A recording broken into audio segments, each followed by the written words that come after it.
When I started the financial diet as a personal blog to track my budget 2 years ago, my expectations were very low. I was such a complete wreck with money that simply talking about it felt like the beginning and end of the solution, as if I were running out of a burning building and just breathing fresh air was enough. I didn't have to think about what I would do once I was safe. Over the past 2 years, as TFD had grown into the thing that dominates my waking hours and defines a lot of my professional existence, my aspirations with money have grown in tandem. I want control, I want fulfillment, I want not to look like an idiot in high-level conversations, which I still very much do, more often than I'd like. Talking about it is a great start, and breaking the silence for new people is something TFD will always do, first and foremost. But once you've gotten past the initial fear, you've got to build. And only through building, through knowing more than I did yesterday about money and forcing myself to put it into action, have I realized the truth about what I've always seen around me. The woman I want to be is rich, and there's a good chance that if you were raised in America like me, watching movies and reading books and flipping past pages and pages of advertisements to get magazine articles that were nearly indistinguishable from more advertisements, you want to be a rich woman too. You may not even think of yourself in those terms. You may not have a hard number in your mind or a plan for how you're going to get there. You may not even think that having a lot of money is important to you, but it's what you want, I can promise you. In fact, you may think quite the opposite. You may think that your goal is to be happy, to have time and leisure, and focus on simpler pleasures, like nature or meditation. But I have news for you, all those things are money. All of the women you have seen, who feel like they have the lives you want, almost invariably have them because of money. And that is as much true for the farmer's market reclaimed wood minimalist queen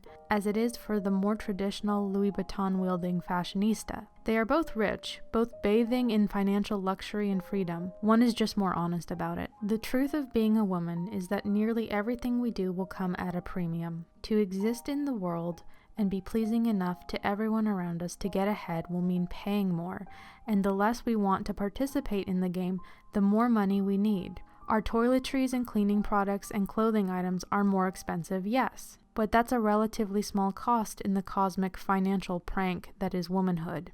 We are financially punished for being a mother, as opposed to a father who is rewarded. Our natural states are considered unfinished, so we are financially obligated to improve them. We tweak and wax and primp and maintain all to rise to a falsely neutral state of professionalism. We often bleed once a month, which will easily cost us tens of thousands over a lifetime, on top of the laughable indignity of periods being something we don't talk about because gross, right? So we continue to aspire to an idea of womanhood which is above all of this, which frees us by giving us more pure definition to reach for. We may find a huge variety in the expression of the woman we aspire to be, denoted like limited edition Barbie dolls. The career woman, the perfect mom, the fitness guru, the nature girl, the domestic goddess, the fashionista, the traveler. But we must all come back to the same ultimate conclusion when we try to figure out how to be her. She costs money. To be a stay-at-home mom with a high quality of life is a creme de la creme luxury. To spend your time performatively ridding yourself of possessions and getting back in touch with spirituality requires no debit, lots of savings, and no serious obligations. To treat your body as a second career requires enormous time and energy. To throw yourself full-heartedly into your profession as a mother means someone at home to do all that inconvenient child rearing, at least much of the time. None of the paradigms we're taught to aspire to, or the photoshopped highlight reels we drool over on social media, exist without an enormous amount of money or time, which are ultimately the same thing. The women we are taught to reach to, the ones who contort their lives into perfectly curated displays of motherhood or personal style or culinary ability as part of a brand, all must be rich. This used to only apply to the starlets and socialites who filled our TV screens and glossy magazines. But now they are everywhere, surrounding us and, as much worse, convincing us that their lives are organic, accessible, and not a full-time job. Scratch the surface of your favorite star blogger, and there is a very good chance you will find a smiling banker husband just out of frame. Don't believe me? Try it. Seriously. The women we are taught to be today may feel superficially like more nuanced and human versions of the celebrities or fictional idols we used to model our ideas of womanhood after, but their underlying truth is the same. They are women of leisure. They are women of financial ease and control, whether that manifests in them navigating a major city in their upscale athletic wear or chronicling their journey to live in a tiny house with their bearded partner. In order to make the choice to be a certain kind of woman, we must have the means to become her, and the means to curate our life in a specific and determined way. Not all aspirational women are as clearly financially buoyed as Carrie Bradshaw, but each of them benefit from an ease in self-definition.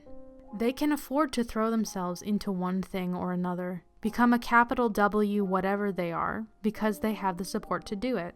I used to think that all the things I wanted as a woman, cooking dinner each night, traveling, having children and a career at the same time, living in a well-appointed home that I loved being in, were simply lifestyle choices, and that being budget savvy would be my way to get them without ever seeing a particularly high number on a paycheck. But what I've learned since starting TFD is that it's quite the opposite. The version of all these things that I had in my head were put there and maintained by women who were rich, enough to pursue them as a life choice. I may have come of age in an era of social media where it is easy to pretend like luxuries of someone you follow come naturally to them, but we are all playing a role. Behind every woman you envy from afar is almost certainly a day job or someone footing the bill. If she has made it far enough that her lifestyle is her income, it will have been because of a stroke of good luck or because someone was able to push her up while she climbed over the wall. It's true of me, and it's true of every woman I know. The things I want out of life are going to take money, and the only way to get myself to the level of financial freedom where it is possible to throw myself into what I love is to work really, really fucking hard right now, and to use everything that I have to my fullest advantage. But what I want, because I was raised to want it, and because you were raised to want it too, is ease. I don't want to spend my life as so many women did before us, all frayed ends and apologies for not quite being good enough at one thing because you are attempting to be good at everything. I want the new version of female aspiration, which isn't the red carpet starlet and her contoured face, but rather the woman who is effortlessly focusing on one thing at a time, because she can afford to embrace it entirely. I want the word effortless itself, because I have been deceived into believing it actually exists as a result of anything more than money. Our options are to throw away the idea of what a woman's fullest expression actually is, or to get rich enough to embody it. And after 2 years of thinking about it, I'm honestly not sure which one is easier.